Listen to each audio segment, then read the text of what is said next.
Hey everyone, Kyle once again. Welcome back to the next episode review of Oshi Season 2, Episode 9, or overall 20.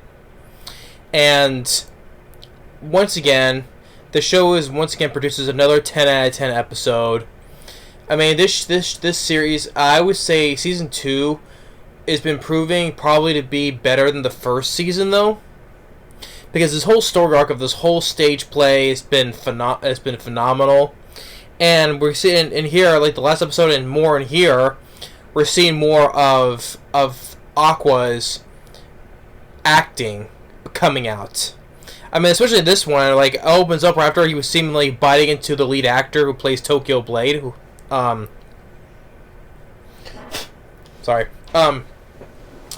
it's just like it's playing out. It's almost kind of playing the reality of losing someone he cares about. You know, similar how he lost Ai. Here it's like even the play, like losing the princess, a character that he serves with, dies, and then he goes into gets in this rage in him, and he just wants to go and kill the person who was responsible, right?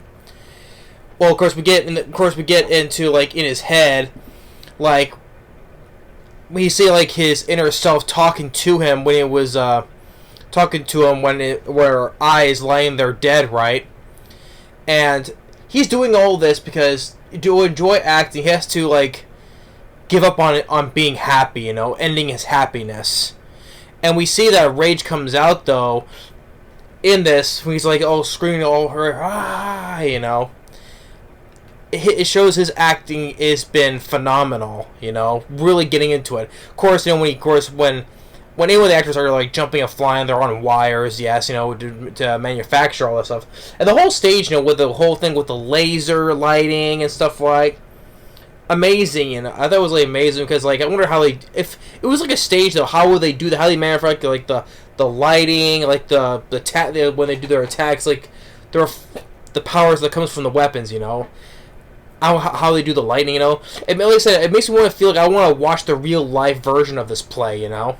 I really like to because, like I said, I'm not a fan of plays, but which I don't condemn like anyone like all the roles they commit to doing, you know, rehearsing and stuff though. But personally, I'm not a fan of plays, you know.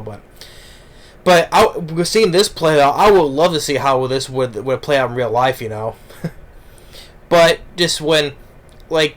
Just kind of parallels the reality of Aqua's of the parallels of the reality of, you know, losing Ai, you know, and then with this princess, you know, and it's telling his inner self you have to give up on your happiness to achieve, you know, the acting that you really want to, the true acting in yourself, you know,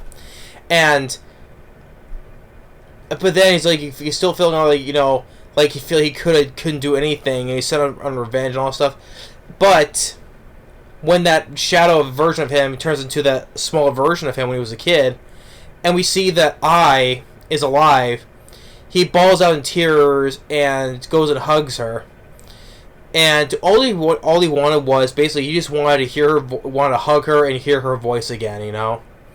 Which this whole series has been playing on the whole thing of Ai's death was ever since the first episode, you know. And I think during that scene where he's crying in Ai's arms, I think they used the same kind of music they did, the piece of score from the first episode in that same scene when she died, you know. I'm like, is that the same piece of music they used? If so, it fits perfectly because it's practically the same scene except she's now alive again, you know. And that whole scene played off pretty well too. So having the whole thing have him just, you know, going through this whole acting by giving up on his happiness and just be hateful and rageful, you know, which it really shined through into his acting, you know, which was phenomenal. And after all that though, using the whole thing with the revival of the princess, right, and then the whole thing just when the stage comes to an end, where all the cast members, they bow, you know, to the audience, right, and the author, she's just been just like very happily clapping, you know, that she's been like overall proud how the way this play turned out, you know, and she was spot on happy, you know. Imagine, because originally if she would did this script herself, this show would have failed miserably. Let's be honest. I mean, I would know for the fact if she would have did that script herself, this show would have failed miserably. But it's a good thing they went on good terms with the writer, the director, and everyone else, you know. So, and it was a very success. And the guy who had the split hair, color hair, black and white hair, right, who offered this in the first place, he's looking at the happy people leaving the theater with smiles on their faces, you know, happy seeing that people are leaving very pleased and happy at what a great show it was. And if it were me, I would say, man, this has been a real badass play, you know. If that was me, probably the best play I would have seen in my whole life. I probably would have said that too. I would have left with a smile on my face too. And after that this whole arc of the play finally coming into an end, and then we go back, which but it was really quick. We see Ruby talking with Kana. I forget what the other girl who was part of their little idol groupie, right? Who was much older than them by doing YouTube stuff. We actually it makes me think about Ruby hasn't really been this much in the series, you know, because yeah, it's focusing more on the rehearsing and of the play and stuff, right, and the acting, you know, and which is fine with me. If they're gonna do another season, I'm probably sure they'll focus more on her doing her idol group. So, but as I realize that Ruby hasn't really been appeared this much in the season 2 so far, you know. But then moving on, which leads to like, okay, so they're celebrating. Kana, she's getting drunk on drinking ginger ale. Aqua wants to talk to the director because now he's back on his focus on his mission to finding his father or for his revenge. And the lead guy who plays Tokyo Blade, who's the lead actor, has the idea to get him drunker at this other bar, right? But turns out he got too drunk, so he couldn't spill the beans, though, right? But the whole twist, which I didn't see coming, when Aqua got the DNA report, and since he couldn't the director got too drunk though, but he was talking to Himikawa, that's the guy's name. Himikawa, he was the guy who was the star of Tokyo Blade, the main character who he played. Himikawa. And he said he wanted to talk to him, actually. And he gives him this DNA report. And it turns out that Himikawa and Aqua share the same dad. They were, they came from the same father. So that makes them half brothers. Which I'm like, okay, I did not see coming, you know. Expecting to get more info on the father, though, but it turns out that Himikawa is actually Aqua and Ruby's half-brother. They came from the same father, but different mothers. So apparently the father, like, just jumps from woman to woman, you can say, though, but he's their older, because he's a bit older. Say he's like 20, you know. So he's their older half brother.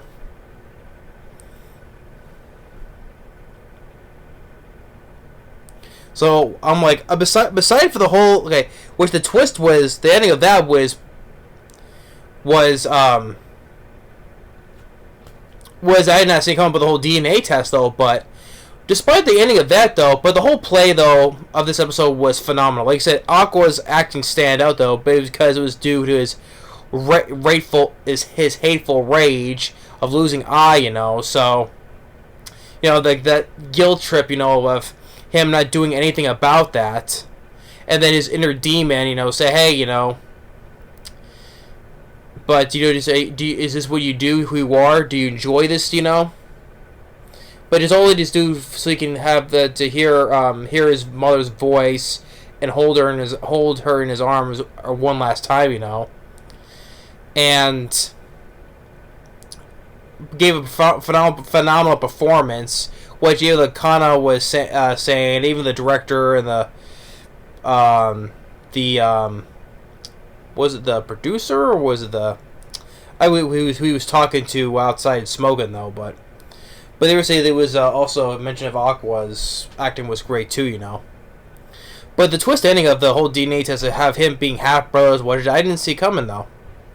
So, but yeah, but episode 9 or 20 was a great episode. Once again, 10 out of 10. The last few episodes, this show has produced nothing but 10 out of 10 episodes, you know. And I think, if I'm mistaken,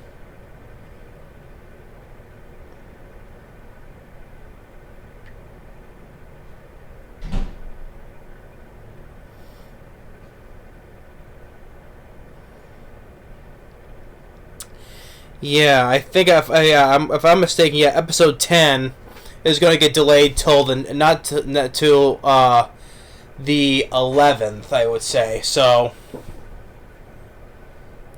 we're not going to get one next week. It's going to be to return the following week. So, but hey, I can wait. Time goes by fast. I easily because hey, I waited for Failure Frank when it skipped a week, so I can wait for the episode 10 of Oshi Kodo. But leaving on the ending like that though, I think it'll give us more time to breathe, you know, because hey, this has been a phenomenal series so far though, right, for season 2. Like I said, the whole arc, the stage arc, the play arc, I mean, they started being a bit better than the first season, you know.